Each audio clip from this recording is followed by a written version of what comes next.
我可以先见着。你敢羞辱本公主！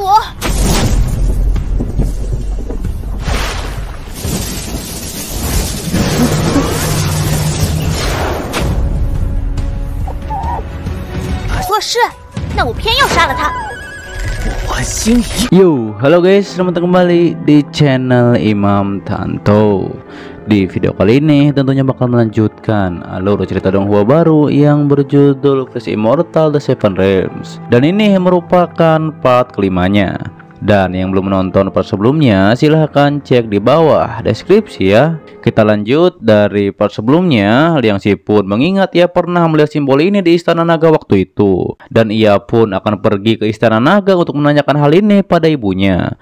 Setelah hal itu, Liang Xi pun terbangun bersama rubah kecilnya. Ia pun berkata kembali ia pernah melihat simbol ini dan harus segera pergi ke Istana Naga. Dan pastinya menanyakan hal ini pada ibunya. 这第一张丝绢画好生奇怪，但我总觉得有些眼。睡醒了？我好像在龙宫见到过这些符号，是符号，是山脉走势图。我这就请令去东海。 Namun tiba-tiba saja murid Tiang Lingmen pun tiba di sana. Ia memberitahu bahwa ada seseorang yang ingin bertemu dengan Liang Xi. Setelah sampai di aula utama, tetua pun memberitahu bahwa orang ini adalah Jue Qingyang dari Istana Zhendong. Ia kesini dikarenakan akan mengetes Liang Xi. Qingyang pun meminta maaf jika orang-orang Zhendong menyinggung Liang Xi. Namun di situ Liang Xi tak masalah akan hal tersebut. 镇东王府一普通幕僚，让两小英雄见相。弟子当不起什么英雄，这是在跟我表明身份呢。帝师谬赞。 Kemudian Qingyang pun mengetahui bahwa Liang Xi sangat berbakat. Ditambah lagi memiliki kerabat yaitu klan naga. Ia pun meminta Liang Xi untuk pergi bersamanya ke Istana Zhendong. Namun di saat itu Liang Xi pun menolak hal itu, dikarenakan ia lebih ingin tinggal di Tiang Lingmen. 梁希，老夫劝你不要敬酒不吃吃罚酒。梁某不才，只想留在天灵门好好修炼。 Hingga pada akhirnya Qingyang pun akan memberikan 3 ujian pada Liang Xi. Jika Liang Xi berhasil, maka Liang Xi boleh menolak ajakannya. Namun jika Liang Xi gagal, maka segala mantra hidup dan mati roh Liang Xi perlahan-lahan akan musnah. Mendengar hal itu, Liang Xi pun setuju. Kemudian akhirnya tes pun dimulai. Terlihat Tuan Xi pun mengetahui bahwa Liang Xi hanya berpura-pura tidak bisa menggunakan ilmu pedang. 剑术都如此差劲的小子都拿不下，赤田真力测试。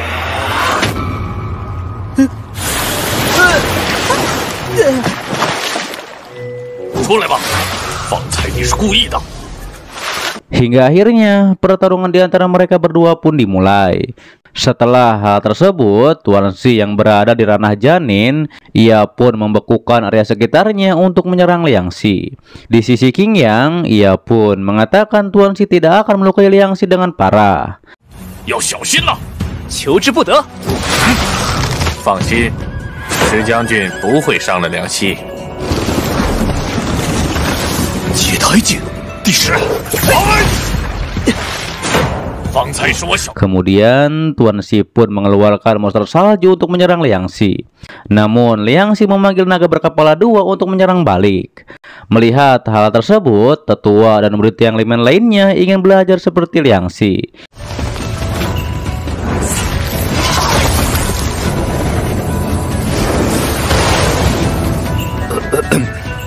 你们师傅我也想投魔龙。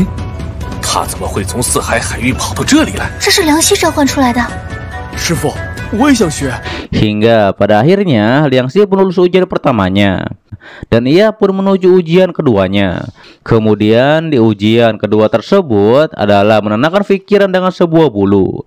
Ketika Liang Xi memegangnya, terlihat bulu tersebut sangat berat. Qingyang pun memberitahu bahwa berat bulu itu setara dengan pegunungan Tai. 请帝师出题。 第二题，你输了。帝师心在设计，这跟红你呢？我只想安安稳稳过日子。人固有一死，或轻若鸿毛。 Namun dengan tekad Liang Xi untuk melindungi keluarga, akhirnya Liang Xi pun berhasil mengangkat bulu itu. Dan akhirnya ia pun lulus ujian keduanya. Dan untuk ujian ketiganya, Liang Xi lah yang akan memutuskan. 不行！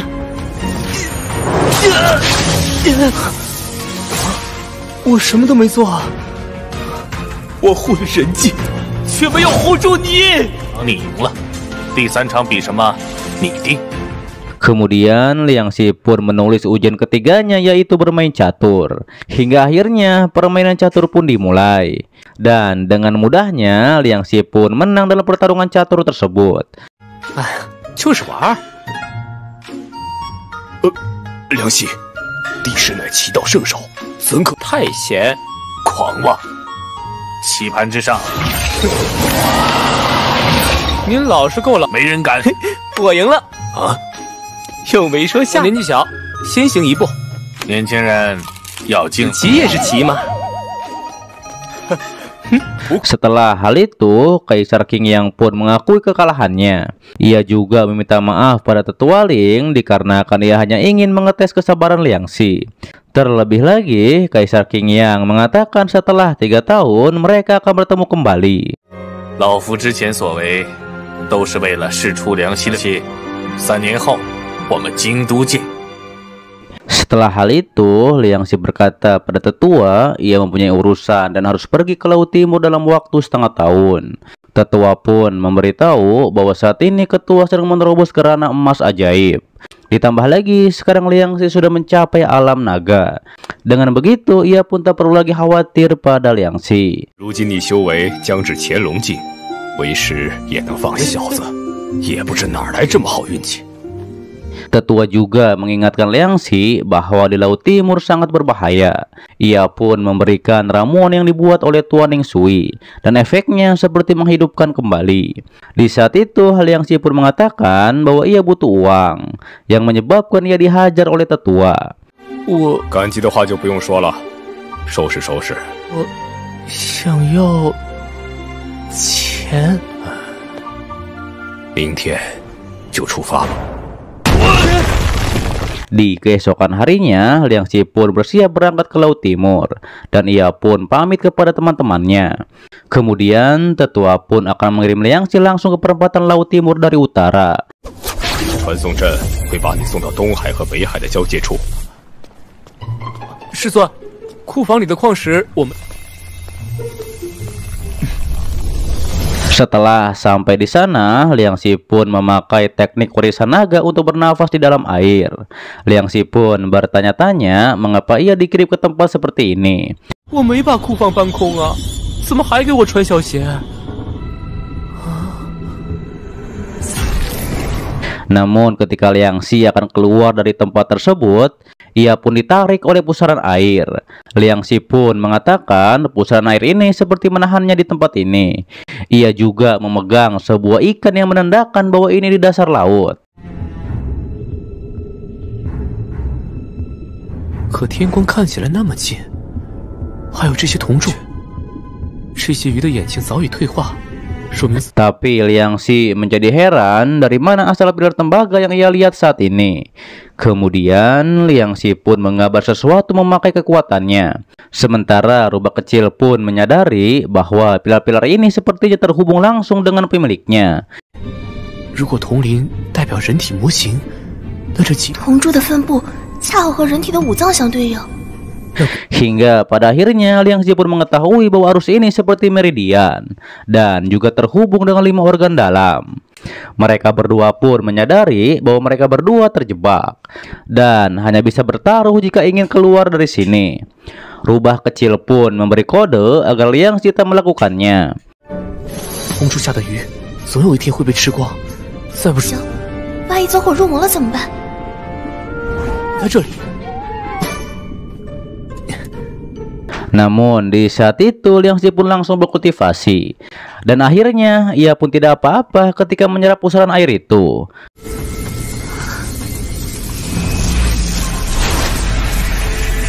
Liang Xi，喂，你看，我这不是好好的。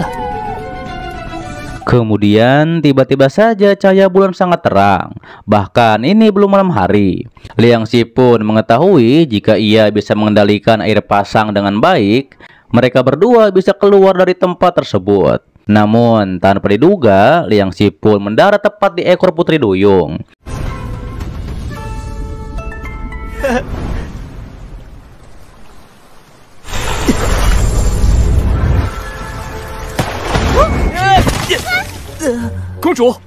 Gongzhu. Setelah Liang Xi menyingkir dari ekornya, Tuan Putri pun memerintahkan membunuh Liang Xi dan memberikannya kepada ikan.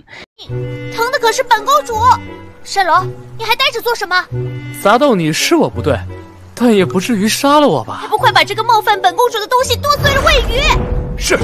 Hingga pada akhirnya Liang Xi berkata bahwa ia akan membayar kerugian Tuan Putri. Namun Liang Xi akan berhutang terlebih dahulu. Hal itu pun membuat Tuan Putri menjadi geram. Dan ia pun langsung menyerang Liang Xi memakai kekuatan petir.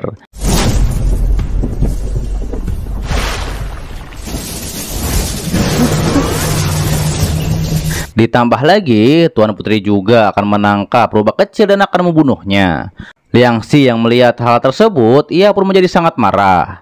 Ia pun langsung saja mencekik Tuan Putri. Dan ia pun meminta Tuan Putri untuk melepaskan rubah kecilnya. Setelah melepaskannya, Liang Xi pun langsung saja membawa Tuan Putri ke suatu tempat. 放过你！你不配跟我谈。你若敢伤，一趟吧，小公主。